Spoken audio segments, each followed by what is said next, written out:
म्हणून ॲस्ट्रो आणि वास्तू हे एकच आहे. सोयीसाठी दोन गोष्टी वेगळ्या ऋषींनी केल्या, पण वेगळ्या त्या नाहीत. दक्षिणेला खूप खिडक्या असतील तर अशा खिडक्यांना आपण पिवळी काच बसवा. असं आपण म्हणतो की आयुर्वेदाने कायाकल्प होतो, बरं. योगशास्त्राने मनकल्प होतो, तसं वास्तुशास्त्राने भाग्यकल्प होतो. परंतु आम्ही त्याला मॅनेजमेंट म्हणतो, कारण की तुम्ही जर आलात तर माझ्या ऑफिसच्या बाहेर मी लिहिलेलं आहे की इथे भाग्य बदलून मिळत नाही. अच्छा. म्हणून आम्ही 100 घरं अशी निवडली की ज्या घरामध्ये प्रीमॅच्युअर डेथ्स म्हणजे अकाल मृत्यू झाले, त्या 10 गोष्टी जर प्रत्येकाने आपल्या घरामध्ये ऑब्झर्व केल्या बरं. तर त्यामुळे सुद्धा त्यांच्या जीवनामध्ये. नमस्कार. ॲस्ट्रोगुरू डॉक्टर ज्योती जोशी या चॅनलवर सर्व ज्योतिषप्रेमींचं मनापासून स्वागत. आपलं चॅनल हे ज्योतिषशास्त्राला वाहिलेलं चॅनल आहे. ज्योतिषशास्त्र आज 21व्या शतकात अनेक विभागात आघाडी घेत आहे. म्हणजे आपल्याला आठवत असेल किंवा नसेल, परंतु अगोदरच्या काळात 30 वर्षापूर्वी 40 वर्षापूर्वी अख्ख्या गावात एक गुरुजी असायचे आणि ते तुमच्या सगळ्या प्रश्नाची उत्तरं द्यायचे. त्या काळात ते शक्य देखील होतं. काळ बदलला की सर्व काही बदलतं. आज 21व्या शतकात प्रश्न बदलले, चॅलेंजेस बदलले. या बदललेल्या काळातील बदललेल्या प्रश्नानुसार, म्हणजे वास्तू म्हटलं ना की पूर्वीच्या काळी आपली वाडे संस्कृती होती, त्या काळात योग्य पद्धतीने आपण वास्तुशास्त्र मॅनेज करत होतो. किंबहुना ते आपल्याला शिकवावं लागलं नाही, कारण ते परंपरेने चालत आलं होतं. काळ बदलला. आत्ता आपल्याला फ्लॅट संस्कृतीला पर्याय नाही किंवा वास्तुशास्त्राचे सगळेच नियम बदलले. आज आपण असं विचार केला की छानपैकी वाडा घ्यायच्या, चारी दिशा मोकळ्या, तर ते शक्य नाही. आणि आपल्या चॅनलवर जे ज्योतिषप्रेमी आहे त्यांना सर्व विषयाचं ज्ञान व्हावं यासाठी आपण पॉडकास्टिंग हा एक नवीन प्रकार सुरू केला. कारण एका व्यक्तीच्या शिकवण्याला मर्यादा आहे. मी वैदिक ज्योतिषशास्त्र शिकवू शकते, परंतु इतर जे शास्त्र आहेत त्यात आपल्याकडे खूप तज्ज्ञ व्यक्ती आहेत. म्हणजे आज आपल्याकडे जे अतिथी आलेले आहेत त्यांची पहिली ओळख मी तुम्हाला सांगेल की वयाच्या 14व्या वर्षी त्यांनी ज्योतिषशास्त्राचा अभ्यास सुरू केला. त्यानंतर सातत्याने ज्योतिषशास्त्राचा अभ्यास केला आणि वास्तुशास्त्राचा अभ्यास करत आता त्यांना जवळपास 34 वर्ष झाले.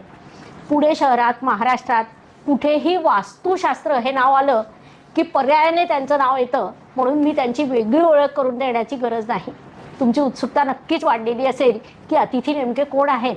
आपल्याकडे आज अतिथी आलेले आहेत वास्तुतज्ञ श्री नरेंद्र सहस्त्रबुद्धे सर.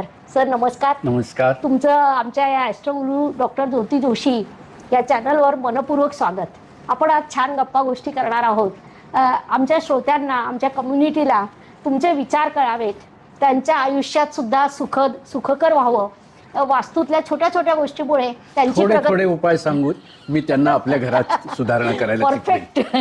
आणि आमचा जो विद्यार्थी वर्ग आहे त्यांना सुद्धा वास्तुशास्त्राच्या अभ्यासाचं मार्गदर्शन व्हावं. नक्कीच. या अपेक्षेने आम्ही तुम्हाला आमंत्रित केलेलं आहे. खरं तर साध्या 10 गोष्टी मी ज्या सांगितलं ना, त्या 10 गोष्टी जर प्रत्येकाने आपल्या घरामध्ये ऑब्झर्व केल्या तर त्यामुळे सुद्धा त्यांच्या जीवनामध्ये लक्षणीय फरक पडल्याचं 6 महिन्याच्या काळात कळून येईल. या प्रकारची बरीच पत्रं आम्हाला आजपर्यंत आलेली आहेत की केवळ आमची पुस्तकं वाचून किंवा व्हिडिओ, जे 400 व्हिडिओज आहेत यूट्यूबवरचे, ते ऐकून लोकांनी प्रॅक्टिस सुरू केलेले असे आज शेकडो कन्सल्टंट आज आहेत. होय. सरांचे यूट्यूब चॅनल देखील आहे. यूट्यूब चॅनलवर सरांनी सोप्या पद्धतीने विद्यार्थी घडवण्याचा प्रयत्न केलेला आहे आणि त्याला मोठं यश देखील प्राप्त झालेलं आहे. परंतु वास्तुशास्त्र इतकं सोपं नाही की आपण यूट्यूब चॅनलवर शिकू शकतो. तरीसुद्धा तुम्ही सरांचा यूट्यूब चॅनल पाहावं, तिथे बेसिक अभ्यास करावा आणि सरांच्या कधीतरी कार्यशाळा होतात तर एखाद्या कार्यशाळेचा नक्की लाभ घ्यावा. जरूर. सर, तसं तुमची ओळख महाराष्ट्रात तरी करून देण्याची गरज नाही आहे. एक प्रश्न मी तुम्हाला विचारते की तुमचा प्रवास, वास्तुविद्येची आवड कशी निर्माण झाली ते तुम्ही शेअर करू शकता. मूलतः आमच्या आर्किटेक्ट्स लोकांना आर्किटेक्चरल प्लॅन्स बनविताना कोणीतरी अनाडी वास्तू एक्सपर्ट येऊन सांगत असे की जिना इकडे नको, किचन इकडे नको, किंवा टॉयलेट्स इकडे नको. त्यामुळे ते लोक अतिशय वैतागलेले होते. त्यामुळे ते म्हणाले की बुद्ध्या, मी बेसिकली स्ट्रक्चरल इंजिनियर आहे. गेल्या 35 वर्षाची त्याच्या आधीची माझी स्ट्रक्चरल इंजिनियर म्हणून प्रॅक्टिस आहे. ते आर्किटेक्ट लोक म्हणाले की तुझं ज्योतिष चांगलं आहे, मॉडर्न सायन्सचा अभ्यास चांगला आहे, फिलॉसॉफी, योगशास्त्र येतं, तू हे शास्त्र डिस्प्रूव्ह करू शकशील की ज्यामुळे आमची सुटका होईल या वास्तुशास्त्र या तंत्रातून. त्याच्यावरती आम्ही त्यांना सांगितलं की असं आपल्याला ते डिस्प्रूव्ह नाही करता येणार, अभ्यास करून आपण ते डिस्प्रूव्ह करू. अच्छा. म्हणून आम्ही 100 घरं अशी निवडली की ज्या घरामध्ये प्रिमॅच्युअर डेथ्स म्हणजे अकाल मृत्यू झालेत, काही ॲक्सिडेंटमध्ये झाले असतील, काही सुसाईड झालेले असतील, काही खून मारामाऱ्या दंगे या टाईपमध्ये मेलेले लोक असतील, या 3 प्रकारच्या मृत्यू झालेल्या घरांचा 100 घरांचा आम्ही अभ्यास केला. एक क्वेश्चनायर तयार केली, प्रश्नावली तयार केली आणि 25 प्रश्नांची उत्तरं आमच्या असिस्टंट जाऊन त्याचे हो नाही पद्धतीनं आणत असत. या प्रकारे 2 वर्ष झाल्यानंतर तो सगळा डेटा जेव्हा कम्प्युटरला फीड केला तेव्हा सर्व घरामध्ये 4 कॉमन असे लक्षणं सापडली. मग आम्ही इथून उठून मधुर कृष्ण शास्त्री म्हणून, कृष्णमूर्ती म्हणून त्यातले महर्षी महेश योगिनकरचे इकडे राहतात विशाखापट्टणच्या जवळ राजमहेंद्रीला, त्यांच्याकडे गेलो. तर ते तर चक्रावून गेले की यंग लोक, हायली क्वालिफाईड लोक आणि या विषयात काहीतरी करतायत. तर त्यांनी एक 10 सूत्र काढून दिली त्या ऐकून आमचं. तर मला संस्कृत येत असल्यामुळे त्या 10 सूत्रांचा इमिजिएट मिनिंग काय होतं आणि ते या 4 बरोबर लक्षणांशी कसं बरोबर ताडून पाहता येतं, हे जेव्हा आमच्या आर्किटेक्ट लोकांनी पाहिलं तेव्हा असं लक्षात आलं की शास्त्र डिस्प्रूव्ह होण्याच्या आधी शास्त्र ॲप्रूव्ह झालं आणि तिथून खरा अभ्यास या वास्तुशास्त्राचा आमचा सुरू झाला. ती त्याची खरी ओळख शास्त्राची. खूपच छान. शास्त्रावर संशोधन करणं आणि स्टॅटिस्टिकली संशोधन करणं हे तुमचं विशेष वैशिष्ट्य म्हणता येईल. मला खूप वेळा प्रश्न पडतो की विद्यार्थी वर्गांमध्ये सहस्त्रबुद्धे सर इतके प्रसिद्ध का? त्याचं कदाचित आज मला उत्तर मिळण्याची शक्यता आहे, कारण आपण जसं बोलू अजून आपली माहिती वाढेल. वास्तुशास्त्रातलं कोणतं पैलू की जे तुम्हाला खूप आकर्षक आणि लक्षणीय वाटलं, ज्यामुळे तुम्ही वास्तुशास्त्राकडे वळलात? कसं आहे की जसं आपण म्हणतो की आयुर्वेदाने कायाकल्प होतो, योगशास्त्राने मनकल्प होतो, तसं वास्तुशास्त्राने भाग्यकल्प होतो की radical change in event manifestation is the core theme of Vastushastra. एकदा भाग्यकल्प म्हटला की जीवनात होणाऱ्या घटनांमध्ये असाधारणपणे बदल तुम्हाला जर हवा असेल तर ह्या शास्त्राप्रमाणे घराची जर आपण मांडणी केली आहे त्या वस्तूच केवळ तुम्ही दिशांगत जर लावल्या तर त्यातून सुद्धा माणसाला अतिशय फायदा होतो आणि हे या शास्त्राचं अतिशय महत्त्व आहे. खूपच छान. माझा पुढचा प्रश्न होता की या शास्त्राचा काही प्रभाव पडतो का, तर त्याचं तुम्ही ऑलरेडी उत्तर दिलेलं आहे, त्यामुळे आपण अजून पुढे जाऊया. विशेषतः आपण ज्योतिषी आहात तर विपरीत दशाकालामध्ये जर उत्तम घर तुम्हाला लाभलं किंवा उत्तम उपायशास्त्र केलेल्या घरात तुम्ही राहिलात तर त्या विपरीत दशेचा परिणाम 50% कमी होऊ शकतो. याहून अजून वास्तुशास्त्राचा प्रभाव काय हवा माणसाला? होय, त्यालाच आम्ही डेस्टिनी मॅनेजमेंट म्हणतो की डेस्टिनी बदलता येत नाही, मॅनेज करता येते. त्या मॅनेजमेंट मधलं महत्वाचं टूल्स म्हणजे वास्तुशास्त्र. आता आपण ज्याला मॅनेजमेंट म्हणता ते आम्ही म्हणत नाही, आम्ही म्हणतो डेस्टिनी क्रिएशन. मॅनेजमेंट म्हणजे तिथल्या तिथली हेराफेरी आहे आणि क्रिएशन जो आहे ते पर्टिक्युलरली इट इज नवनिर्मिती आहे.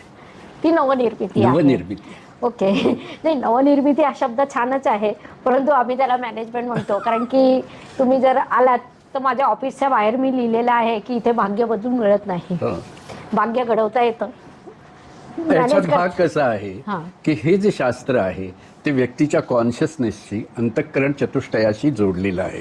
कारण पंचमहाभूतात्मक आविष्कार जो आहे ते मन आहे, चित्त आहे, बुद्धी आहे, अहंकार आहे, ही 4ही ज्या गोष्टी आहेत, चतुष्टय जे आहे ते 4 तत्वांशी जोडलेलं आहे. त्यामुळे तुमच्या सभोवतालामध्ये 4 तत्वांमध्ये जर एक विशेष लक्षणीय बदल आपण करू शकलो तर ॲटोमॅटिकली सराउंडिंग आणि व्यक्ती याच्यामध्ये जे ऊर्जेचं वलय आहे त्या ऊर्जेच्या वलयामुळे तुमचा कॉन्शियसनेस बदलतो, पाहायचा दृष्टिकोन बदलतो आणि एकदा पाहायचा दृष्टिकोन कुठल्याही गोष्टीकडे बदलला की माणसामध्ये लक्षणीय फरक होतोच. म्हणून त्याला भाग्यकल्प म्हणतात. होय, आणि खरंच या पद्धतीने नवनिर्मिती देखील होऊ शकते, फक्त त्या श्रद्धेने, विश्वासाने आणि अभ्यासपूर्ण पद्धतीने करायला हवं. श्रद्धेनं याला मी जरा क्वेश्चन मार्क मानतो, कारण आमच्याकडे अत्यंत नास्तिकातले नास्तिक लोक येत असतात आणि आम्ही त्यांना सांगतो की ही एवढी 1 रेमेडी वास्तू तुम्ही करा आणि तुम्ही स्वतः आम्हाला 3 महिन्यांनी सांगा. तर ह्या टाईपच्या अश्रद्ध लोकांसाठी आम्ही हे शास्त्राचं द्वार उघडं केलेलं आहे. आपलं वास्तुशास्त्र हे अत्यंत पारंपरिक आहे, हे ऋषीमुनींपासून चालत आलेले आहे. पारंपरिक राहणीमान हे वेगळं होतं, तेव्हा बऱ्याच गोष्टी शक्य होत्या. आधुनिक राहणीमान आणि वास्तुशास्त्र यांचं जोड तुम्ही कशी घडवून आणता? कसं आहे, आधुनिक घरांची पद्धती जी आहे शेवटी दिशा तर त्याही काळात त्याच होत्या. पंचमहाभूतात्मक आविष्कारही समानच होता. आकार प्रकार त्याही काळामध्ये विचित्र होताच, आजही तो विचित्रच आहे. त्यामुळे शास्त्र जो सखोल वाचेल तो त्या काळातला असो नाही तर आजच्या काळातला असो, त्याला त्याचं ॲप्लिकेशन जे आहे ते समानच राहतं. बरं. त्यामुळे शास्त्राचा अभ्यास हा महत्त्वाचा असून भवनशैलीचा विचार वेगळा करायची गरज नाही. बरं. वास्तूबद्दलचे काही सामान्य गैरसमज की जे तुम्ही व्यवहारात कसे संबोधित करता आणि ते कसे समजावून सांगता? उदाहरणार्थ प्रत्येक घराचं दार उत्तरेला असू शकत आता नाही. कसं आहे, आजच्या फ्लॅट संस्कृतीमध्ये आपण जर पाहिलं तर पारंपरिक द्वार निवेश फल हा जो काही भाग आहे तो तुम्ही आधुनिक भवनशैलीला लावू शकत नाही. उदाहरणार्थ एखाद्या घराचं जर दक्षिणेकडे द्वार असेल तर 180 अंशावरती तुम्हाला उत्तर सगळी मोकळी मिळते. आणि मग एकदा उत्तर जर मोकळी असेल तर त्याला योगशास्त्राप्रमाणे चंद्र नाडी प्रवाह किंवा पॉझिटिव्ह कॉस्मिक ब्रेथ म्हणतात, की ज्या घरामध्ये चंद्र इडा नाडीचे प्रवाह असतील त्या घरामध्ये शास्त्राप्रमाणे योगशास्त्राप्रमाणे स्थैर्य क्षेम आयु मांगल्य आणि कल्याण या पंचपरमेष्टीची प्राप्ती निश्चित होते असा योगशास्त्राचा सिद्धांत आहे. आणि तोच सिद्धांत वास्तुशास्त्रामध्ये कॅरी फॉरवर्ड झालेला आपल्याला दिसून येतो. म्हणून योगशास्त्र ही वास्तुशास्त्राची जननी आहे असं आमचा सिद्धांत आहे. बरं. व्यक्ती आणि त्याच्या वातावरणाच्या सर्वांगीण कल्याणासाठी वास्तूचा उपयोग कशा पद्धतीने आपल्याला करता येईल? कसं आहे, एक शिवसूत्र असं आहे की चितिरेव चेतन पदात अवरूढा चैत्य संकोचिनी चित्तम, की ज्या प्रकारचं तुमचं सभोवताल असेल त्या प्रकारच्या चेतनेचा आविष्कार तुमच्या मनामध्ये होऊन त्याचंच चित्त निर्माण होतं, त्याचाच कॉन्शियसनेस निर्माण होतो. त्यामुळे एकदा सराउंडिंग जर तुम्ही सुधारलं तर त्या सराउंडिंगचा हळूहळू परिणाम होत होत त्या दगडाचं रूपांतर एका मूर्तीमध्ये होऊ शकतं. हे शास्त्राचं म्हणणं आहे. खूपच छान. वास्तूचा वापर करून एखाद्या व्यक्तीची यशोगाथा किंवा त्याचं झालेलं परिवर्तन याबद्दल आपण काही बोलू शकतो? अनेक उदाहरणं. तुमच्या जळगावातलं एक फार मोठं उदाहरण आहे की जे मागे 300 करोड मायनस चालले होते. ज्यावेळेस मी तिथे आल्यानंतर, नाव काही घ्यायची गरज नाही आपल्याला. नाही, तुम्ही जळगावचं म्हटलं आणि 300 करोड म्हटलं तर ते जळगाव काय पूर्ण महाराष्ट्राला माहिती आहे, नाव घेण्याची गरज नाही. त्यांची पूर्णपणे केबिन आम्ही सुधारल्यानंतर साधारणपणे 1.5 वर्षाच्या काळामध्ये ती कंपनी +400 ला गेली. +400 ला गेली. बरोबर आहे. हा जो लक्षणीय फरक आहे तो या सूत्रात बसतो की चितिरेव चेतन पदातवरूढा चैत्य संकोचिनी चित्तम. एका नवीन ऊर्जेशी, एका मंडलाकार ऊर्जेशी तुमचं नातं जेव्हा प्रस्थापित होतं त्यावेळेला ग्रहांच्या कक्षांमधून निर्माण होणारे प्रभाव डायल्यूट होऊन जातात आणि तुमचं होणारं भाग्य खुलून जातं. यालाच आम्ही भाग्यकल्प म्हणतो. छान. भाग्यकल्प हा एक नवीन आणि सुंदर विषय तुम्ही दिला. आणि असे जर भाग्यकल्प मिळाले तर ते आज प्रत्येकाला हवे आहेत. नक्कीच. पण काय होतंय ना, 21व्या शतकात प्रत्येक व्यक्ती खूप प्रश्नांना सामोरं जातो. वैतागलेला आहे. वेगवेगळ्या प्रकारे क्रोध आहे, अँगर आहे. रस्त्याने जाताना सुद्धा तुम्हाला दिसून येईल की इतके चिंताग्रस्त चेहरे असतात.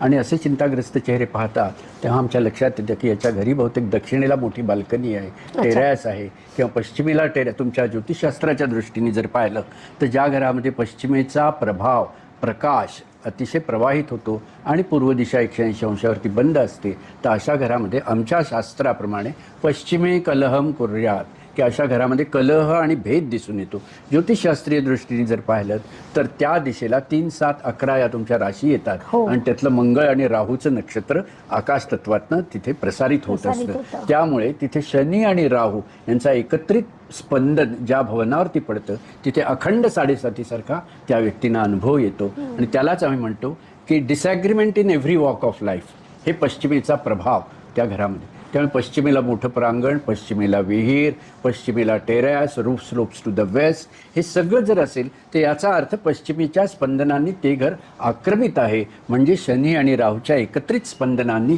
बुधाची बुद्धी देण्याची क्षमता तिथे संपून जाते. आणि हेच शास्त्रामध्ये सांगितलं आहे. म्हणून ॲस्ट्रो आणि वास्तू हे एकच आहे. सोयीसाठी 2 गोष्टी वेगळ्या ऋषींनी केल्या पण वेगळ्या त्या नाहीत.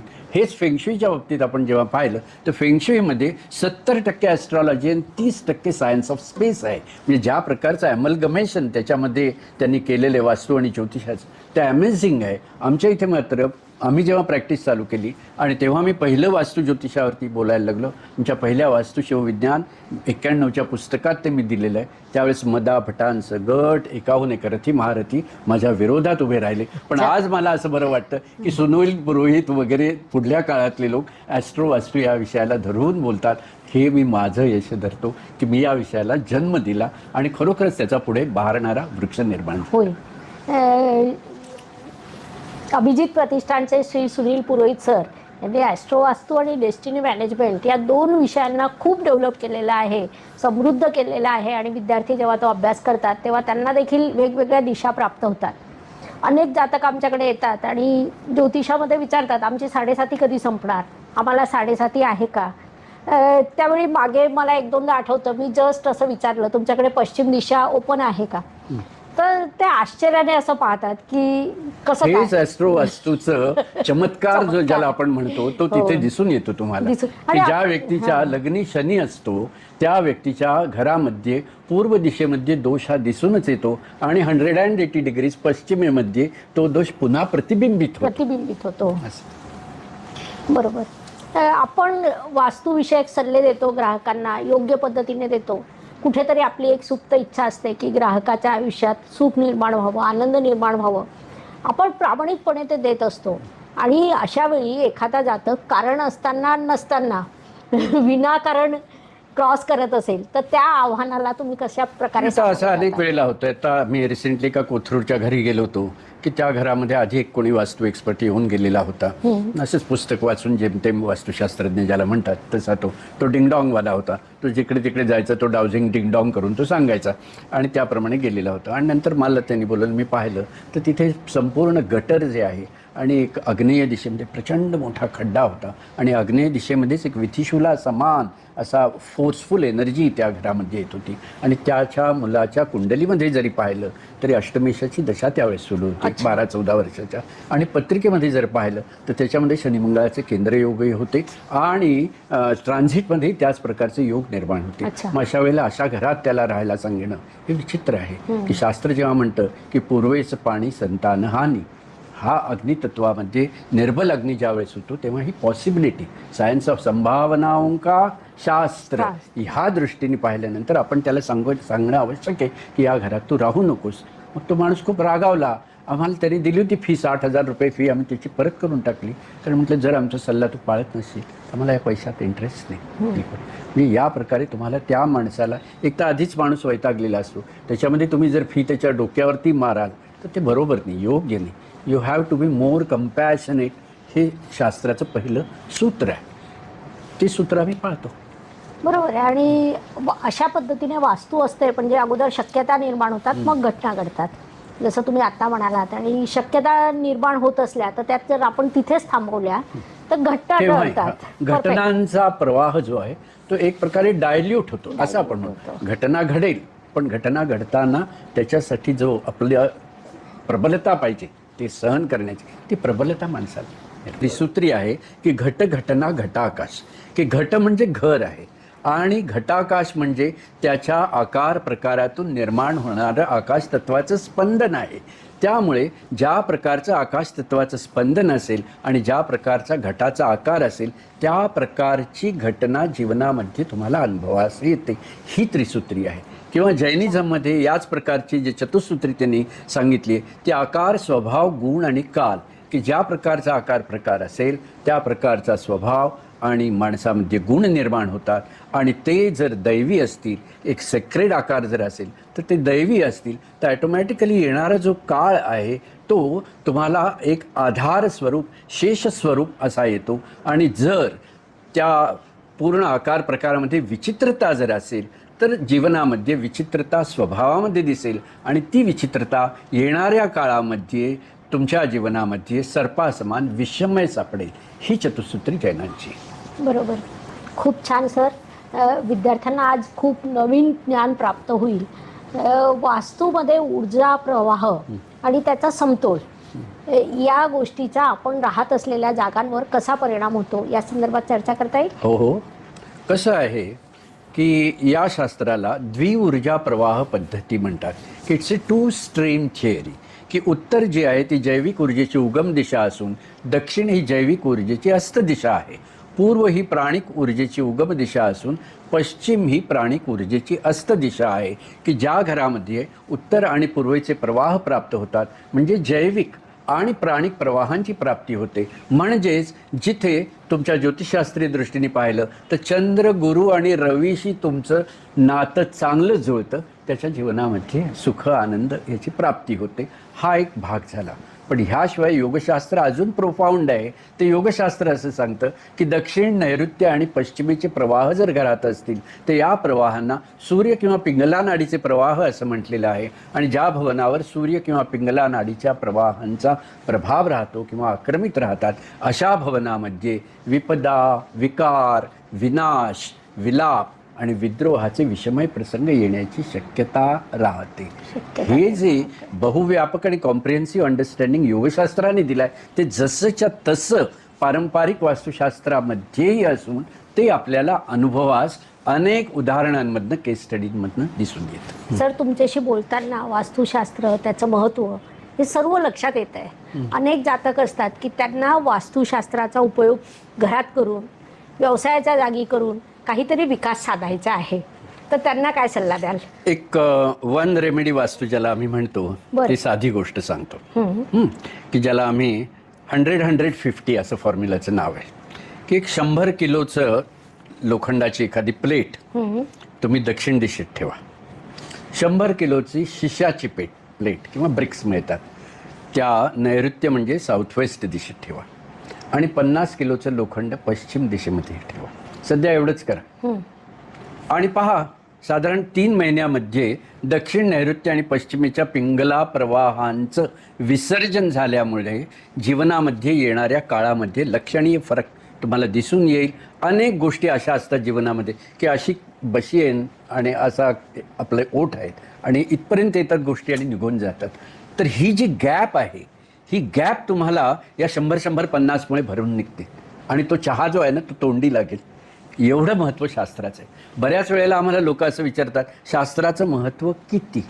तर शास्त्राचं महत्त्व एका तुळशीच्या दीक्षे एवढं आहे की ती तुळशीची दीक्षा पडल्याबरोबर भारंभार सोनं घातलेलं पारडं, तरी गोपालाचं पारडं वर आहे, जात नव्हतं, पण ते एक तुळशी पत्र घातल्याबरोबर म्हणजे घटना घडवण्याचं सामर्थ्य असणारं हे एकमेवाद्वितीय शास्त्र आहे असं आम्ही याच्यासाठी अजून एक म्हणतो की साधू असो, चोर असो, सामान्य माणूस असो किंवा राजा असो, या प्रत्येकाला ॲप्लिकेबल होणारं शास्त्र एकच आहे आणि ते म्हणजे वास्तुशास्त्र आहे. कारण चारी लोकांना हे हवंच असतं. फार मोठे मोठे या देशातले स्वामी आणि साधू आहेत किंवा फार मोठे मोठे गुंडही आहेत, मोठाले खासदारही आहेत आणि सामान्य जन, सगळ्या प्रकारामध्ये आमच्याकडे क्लायंटेल आहे. आणि आजपर्यंत तरी टचवूड 99% आमच्याकडनं गेलेला माणूस हा सुखी होताना दिसून येतो. एवढं शास्त्राचं महत्त्व आहे. म्हणजे वैदिक शास्त्र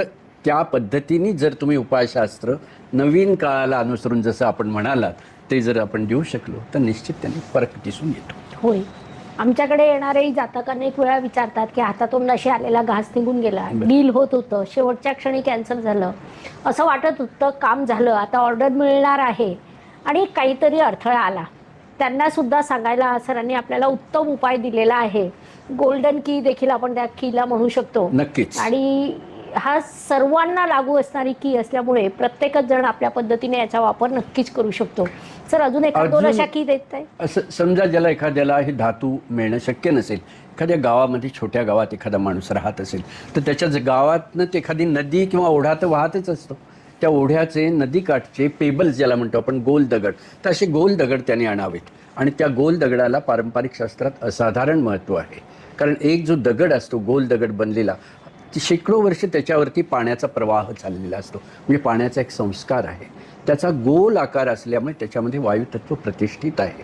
त्याच्यावरती अखंड पाण्याचं घर्षण झाल्यामुळे अग्नितत्वाचाही घर्षणातनं एक संस्कार त्याच्यावरती झालेला असतो. आणि कच्चं असं जे काही अर्थ एलिमेंट आहे ते सगळं त्याच्यावरचं गेल्यामुळे सद्घन आणि सज्जड असं ते पृथ्वीतत्व त्याच्यामध्ये विराजित असतं. अशा चारही तत्वांचा संगम त्या पेबल नावाच्या एका पदार्थामध्ये असल्यामुळे की असे 5 पेबल्स आपण आणा, ते दक्षिणेमध्ये ठेवा, 7 पेबल्स आणा ते नैऋत्येत ठेवा आणि 3 पेबल्स आपण पश्चिमेमध्ये ठेवा.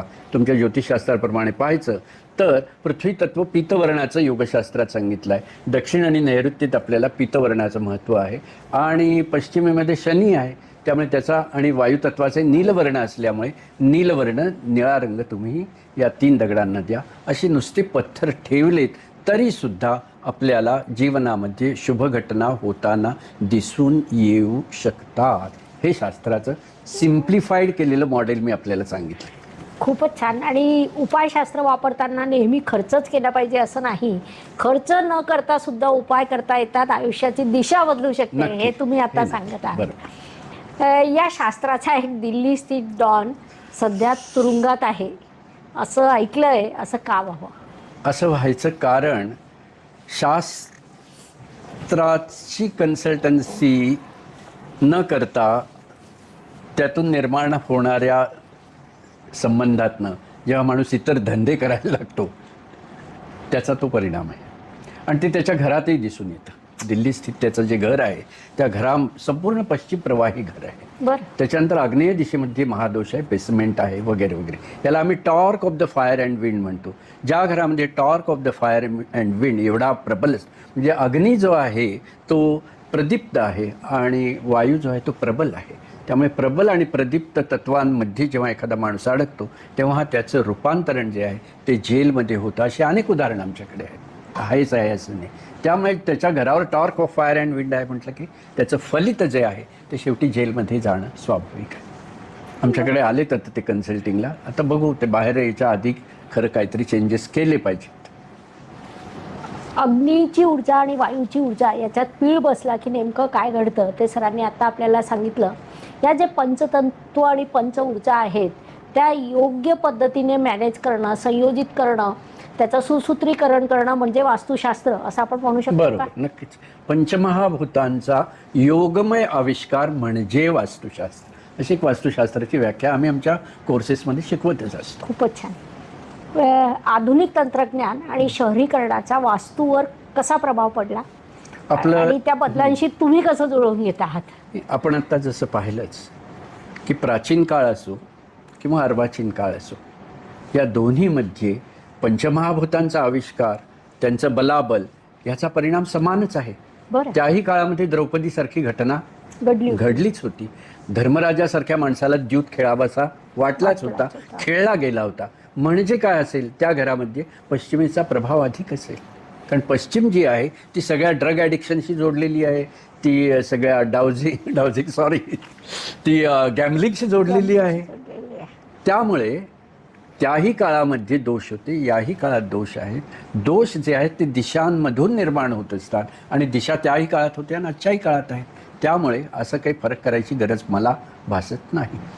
बरोबर आहे. प्रश्न तेव्हाही होते आणि म्हणूनच महाभारत घडलं.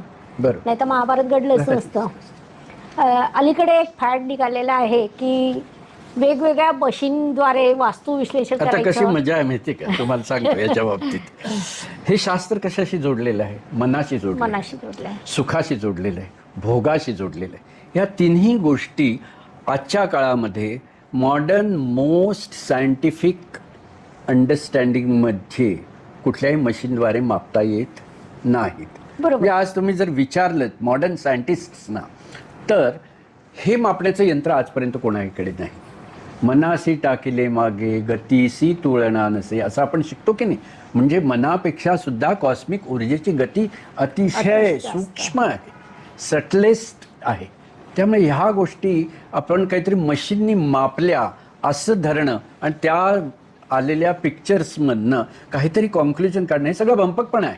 अच्छा. हां, हे म्हणजे 2 खिसे, एक खिसा आहे ना, शर्टाला 4 खिसे जोडायचे आपल्याला भरण्यासाठी, ती हाव आहे.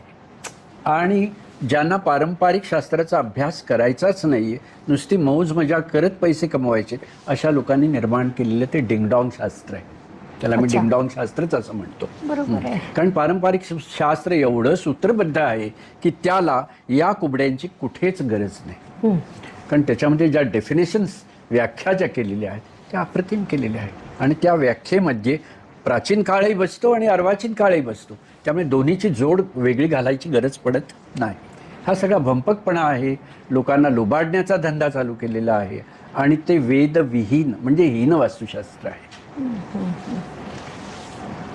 प्रत्येक काळात असं देखील होतं की मूळ आपलं वास्तुशास्त्र अत्यंत प्रबळ आहे, त्याला कसलीही गरज नाही आहे. परंतु प्रत्येक काळात अशा व्यक्ती देखील असतात की जे शॉर्टकट करून पैसे कमवणं हा विभाग असू शकतो. मात्र तो आपला विषय नाही. आपल्या विद्यार्थ्यांना आपण हे शिकवतो, नक्कीच शिकवतो की तुम्ही योग्य पद्धतीने शास्त्राचा वापर करा. आपलं शास्त्र परिपूर्ण आहे, सखोल आहे, त्याचा अभ्यास कराल तेवढा कमी आहे. त्याच पद्धतीने वास्तुशास्त्र अत्यंत प्रबळ आहे, त्याला या कुबड्यांची खरंच गरज नाही. आणि त्या पद्धतीने देखील वास्तुशास्त्रातून विकास करता येतो. आणि सर म्हणजे मूर्तिवंत उदाहरण आहे. त्यांनी आज आपल्याला जी उदाहरणं दिली ती खूपच उत्तम आहेत. मी तुम्हाला एक सूत्र सांगतो हां, सांगा की. की शास्त्र म्हणतं पूर्व प्लवे भवेल लक्ष्मी. बरं. म्हणजे ज्या घरामध्ये पूर्व दिशेच्या स्पंदनांची प्राप्ती होते त्या घरामध्ये लक्ष्मीची प्राप्ती होते. तर ही जी लक्ष्मी आहे त्याची मांडणी शास्त्रामध्ये करताना देवता निधान पद्धतीनं केली की इंद्र, रवी, सत्य आणि अर्यमा या 4 देवता पूर्व दिशेशी निगडीत आहेत. आणि त्याचे प्रगुण जे आहेत ते धी, धृती आणि स्मृती असे दिलेत. म्हणजे बुद्धी आहे, त्यातनं बुद्धीचे गुण निर्माण होतील. धृती म्हणजे धाडस येईल, म्हणजे साहसे श्रीही वसती या सूत्राप्रमाणे पैसे कमावण्यासाठी, लक्ष्मी घरामध्ये येण्यासाठी साहसाची गरज असते. ते जे साहस आहे त्याच्यासाठी धृती शब्द वापरलेला आहे. आणि स्मृती, स्मृती म्हणजे हू ॲम आय, मला कळलं पाहिजे माझी कुवत काय आहे. तर ते अंडरस्टँडिंग आपल्याला पूर्वेची स्पंदनं देतात. म्हणजे आपल्या एका ठराविक अशा आखाड्यामध्ये सुद्धा आपण त्याहून अधिक पैसे कसे कमवू किंवा त्याहून अधिक मान्यता आपल्याला कशी मिळेल हे शास्त्राचं निधान पूर्व प्लवे भवेल लक्ष्मी या सूत्रामध्ये आपल्याला दिसून येईल. आणि आपल्या ज्योतिषशास्त्रामध्ये सुद्धा 159 फायर सायन्स म्हणजे मंगळ आहे, रवी आहे आणि गुरु आहे, म्हणजे धाडस आहे, निर्मिती आहे आणि ज्ञान आहे. या 3 गोष्टी असतील, त्या तिन्हीची स्पंदनं ज्याला मिळत असतील तिन्ही ग्रहांची, त्याला लक्ष्मीची प्राप्ती म्हणजे शुक्राचं स्पंदन. तिथे नक्षत्रेवरती शुक्राचं आहे, त्यामुळे प्राप्ती होणारच आहे. अशा पद्धतीनं पूर्व प्लवे भवेल लक्ष्मी हे सूत्र पारंपरिक शास्त्रात आहे. आणि त्याचं हे जस्ट मी एक विवरण तुम्हाला सांगितलं की ते ग्रहगत कसं होऊ शकतं. म्हणून आम्ही नेहमी सांगतो शिकवताना की ग्रह, तत्व, देवता, दिशा आणि ऊर्जा या 5 आयामांनी वास्तुशास्त्र परिपूर्ण असल्यामुळे कुठल्याही स्कॅनर्सची, सेन्सर्सची, डिंगडॉंग पद्धतींची शास्त्राला अजिबात गरज नाही. आणि विद्यार्थ्यांनी हे बोगसगिरीकडे जाऊन पारंपरिक शास्त्राची हानी करू नये. आणि तुमचे विद्यार्थी सुज्ञ असल्यामुळे त्यांना हे सांगायची गरज पडू नये. आपल्याकडे तरुण पिढी जास्त आहे, एज्युकेटेड क्लास जास्त आहे आणि शास्त्राला शास्त्रशुद्ध पद्धतीने अभ्यास करणारा वर्ग आपल्या संस्थेत सगळ्यात जास्त आहे. पाहिलंय तुमच्याकडे, मी एक शिबिर घेतलं होतं ना 1 दिवसाचं, त्यावेळेस मी पाहिलंय. होय होय. वास्तु क्षेत्रातील आगामी ट्रेंड किंवा घडामोडी कशा असू शकतात? काही आगामी घडामोडींची गरजच नाही. बरं. तुम्ही पारंपरिक वैदिक पद्धतीनं या शास्त्राचा अभ्यास करत राहणं आणि त्याप्रमाणे केस स्टडीज. आता रोज न्यूजपेपरमध्ये आपण पाहतो की अकाल मृत्यू झालेल्या अनेक घरं तुम्हाला पाहायला मिळतात. लगेच तिथे गेलं पाहिजे, तिथे शास्त्र शिकायला मिळतं. कोर्सेसमध्ये आम्ही एक इन्फॉर्मेशन तुम्हाला देतो, पण त्या इन्फॉर्मेशनचं रूपांतरण ज्ञानामध्ये हे साईटवर उभं राहिल्यावरती कळतं. की एक फार मोठी बँक की जी -100 करोड्स गेली होती पुण्यातली, त्या बँकेमध्ये आम्ही सांगितल्याप्रमाणे त्यांनी सुधार केल्यानंतर आज ती बँक +80 करोड्सपर्यंत येणं, हे सुद्धा कालखंड याचा 2 वर्षांच्या कालखंडामध्ये आहे. की तिथे सायबर हानी झाल्यानंतर आज ते लोक सापडणं, त्या गोष्टींमध्ये सुसूत्रता येणं, लोकांच्या जनरल वागण्यामध्ये एक ऑर्डर आणि डिसिप्लिन येणं, ह्या सगळ्या ज्या गोष्टी आहेत त्या शास्त्रामध्ये दिशांच्या, ॲस्पिरेशन्सच्या, स्पंदनांच्या माध्यमातून दिलेल्या आहेत. त्यामुळे ते शिकणं महत्त्वाचं आहे. म्हणून जागेवर गेलं पाहिजे. ऑन साईट जे माणसाला शिकायला मिळतं ते कुठल्याही ग्रंथातून पाहायला मिळणार नाही. बरोबर आहे. कृष्णाने सांगितलं अभ्यासेप्य समर्थोसी, अभ्यास केला पाहिजे. होय, अभ्यास केला पाहिजे आणि प्रत्यक्ष जागेवर गेलं पाहिजे. छानच आहे. सामान्य जनतेने वास्तू सल्लागार निवडताना कोणत्या बाबी लक्षात घ्याव्या? फार अवघड प्रश्न आहे. फार अवघड प्रश्न. बरं. जे आमचे म्हणणारे असे काही विद्यार्थी आहेत, पण ते सुद्धा आता या डिंगडॉंग आणि मशीन्सला बळी पडलेले आहेत. त्यामुळे एखादा ज्ञानी माणूस आणि जर मशीन हातात घेतलं ना तर तो फार चतुराईने वापरतो, म्हणजे त्याच्यामध्ये अजून हानी निर्माण होते. तो काय करतो, हे त्याला माहिती आता हे आग्नेयचं द्वार आहे की तो आधीच तो अँटी क्लॉकवाईज घुमवायला सुरुवात करतो, डिंगडॉग. आणि मग त्याच्याजवळचं काहीतरी वस्तू तिथे विकतो आणि स्वतःच दाखवतो, देखो देखो देखो कैसे अभी घुमने लगा क्लॉकवाईज क्लॉकवाईज. असं ते भ्रष्ट ज्ञानाने अजून भ्रष्टता वाढू शकते. त्यामुळे ज्ञानसुद्धा कोणाला द्यावं कोणाला नाही, त्याच्यासाठी चारित्र्याची जी असाधारण आवश्यकता आहे, साधनेची आवश्यकता आहे. मुळात तुमच्यात हृदयामध्ये करुणा पाहिजे की आलेल्या माणसाचं चांगलं होईलच, ही करुणा आणि तो भाव असणं महत्त्वाचं आहे. त्यामुळे कलियुगात या गोष्टी फार ज्योतिषशास्त्रात तुम्ही पाहताय किती प्रकारे भ्रष्ट प्रकार चालले आहेत. तसंच आहे सगळीकडे. असं कुठलं फील्ड आहे की ज्यामध्ये आज करप्शन नाही? डॉक्टर लोकांच्यात तर पाहाल कमालीचं आहे. Cut practice. हां, मी कट प्रॅक्टिस नाही, दुसरेही चुकीच्या पद्धतीने चाललेले, खूप आहे. अतिशय भयानक आहे तिथली स्थिती. त्या मानाने इकडली स्थिती बरी आहे ज्योतिष वास्तूतली, अशी म्हणायची वेळ येते. हो.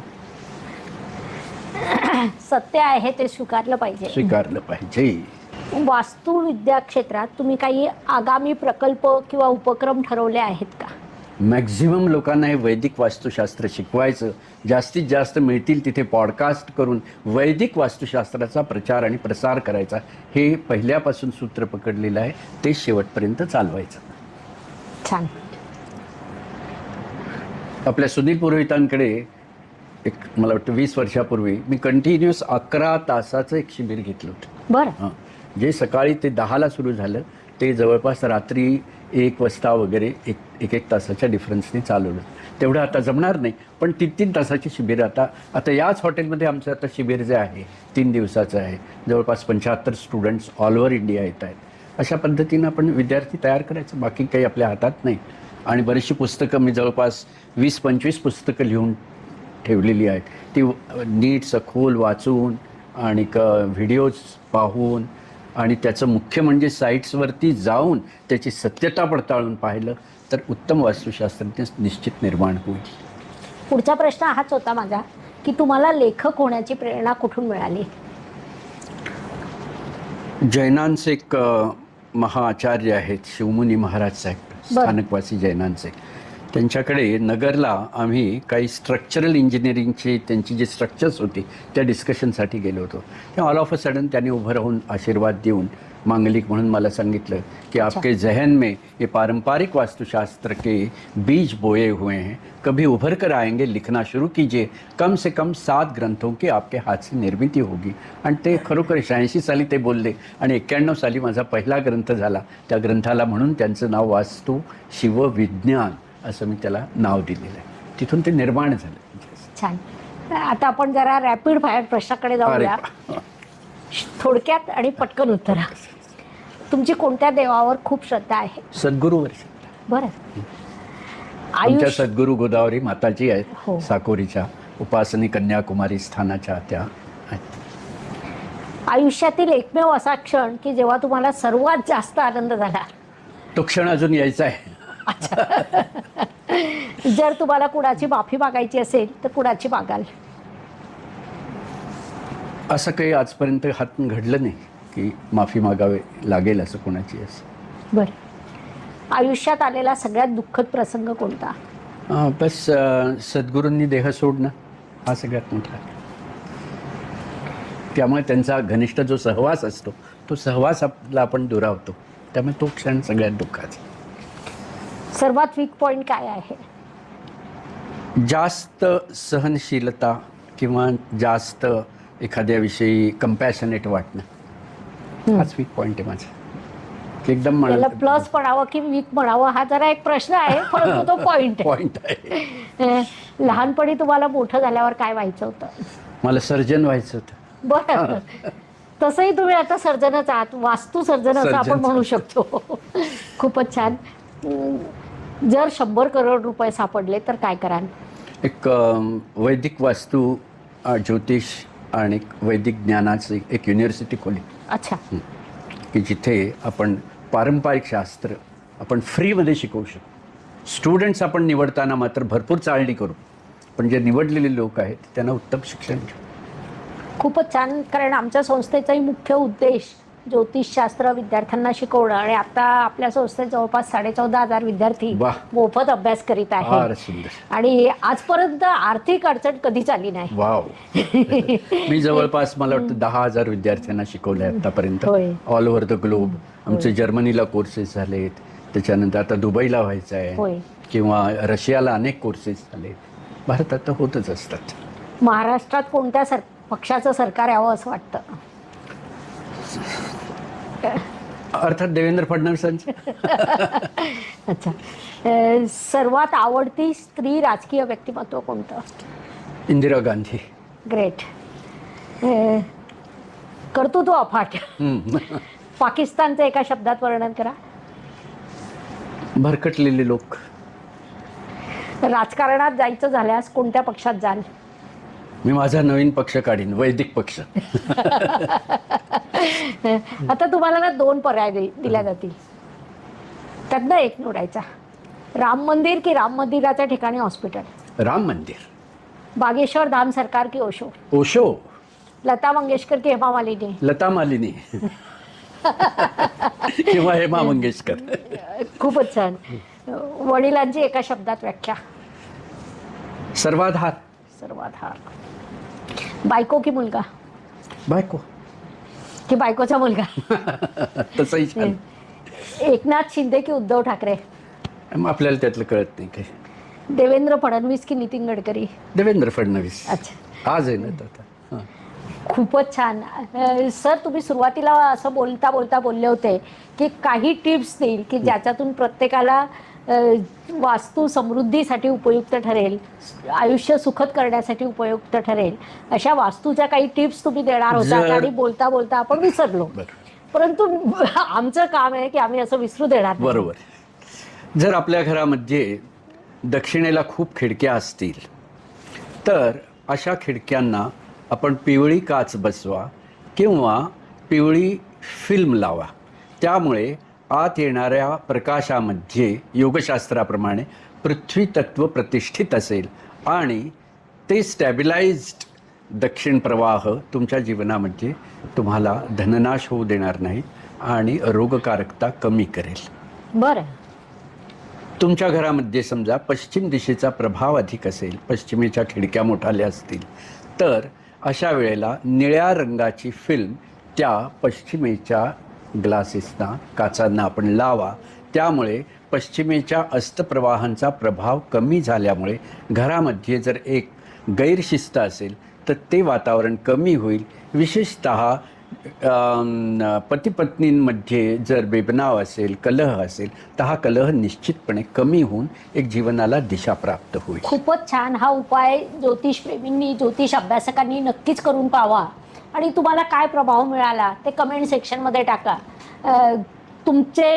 तुम्हाला मिळालेला लाभ किंवा तुमचे अनुभव हे नक्कीच जास्त महत्त्वाचे आहेत. अनेक लोकांना प्रेरित करेल शिकायला. काही प्रश्न आता मी विचारलेत सरांना, तुम्हाला देखील सरांना जर काही प्रश्न विचारायचे असतील तर तुम्ही आपल्या कमेंट सेक्शनमध्ये टाकावे, म्हणजे आपण ते सरांना पुन्हा विचारूया. किंबहुना आपण असा प्रयत्न देखील करू शकतो की आजच्या पॉडकास्टनंतर ज्योतिषप्रेमींची इच्छा असेल, विशेषतः आपल्या कम्युनिटीमधल्या ज्योतिषप्रेमींची इच्छा असेल तर आपण सरांना आमंत्रित करू. आणि हा विश्वास मला आहे की सर शास्त्राप्रती जितके जागरूक आहे की सर कितीही त्यांच्या व्यस्त दिनचर्या असली तरी शास्त्राच्या कार्यासाठी, आपल्या नवीन विद्यार्थ्यांना ज्ञान देण्यासाठी आणि सामान्य जनतेच्या सुखासाठी नक्कीच वेळ काढतील. सर, आपले खूप खूप धन्यवाद. आपण वेळात वेळ काढून उद्या तुमची कार्यशाळा असताना आज इथे आलात, आमच्या विद्यार्थ्यांना, ज्योतिषप्रेमींना मार्गदर्शन केलं, त्याबद्दल मनपूर्वक धन्यवाद. शुभम भवतु. जय ज्योतिष. जय ज्योतिष. नमस्कार. शास्त्राचा अभ्यास करण्यासाठी माझी मराठीतून 11, हिंदीतून 2 अशी पुस्तकं प्रकाशित झाली आहे. विशेष बाब म्हणजे मी स्वतः संशोधित केलेली ज्योती जोशी पद्धती अर्थात जे पद्धती या विषयावर स्वतंत्र ग्रंथ उपलब्ध आहे, त्याचा देखील लाभ घ्यावा. यूट्यूबची कार्यप्रणाली ही मुख्यतः लाईक, शेअर आणि सबस्क्राईबवर चालते. Please like, share and subscribe the channel. धन्यवाद. शुभम भवतु. जय ज्योतिष.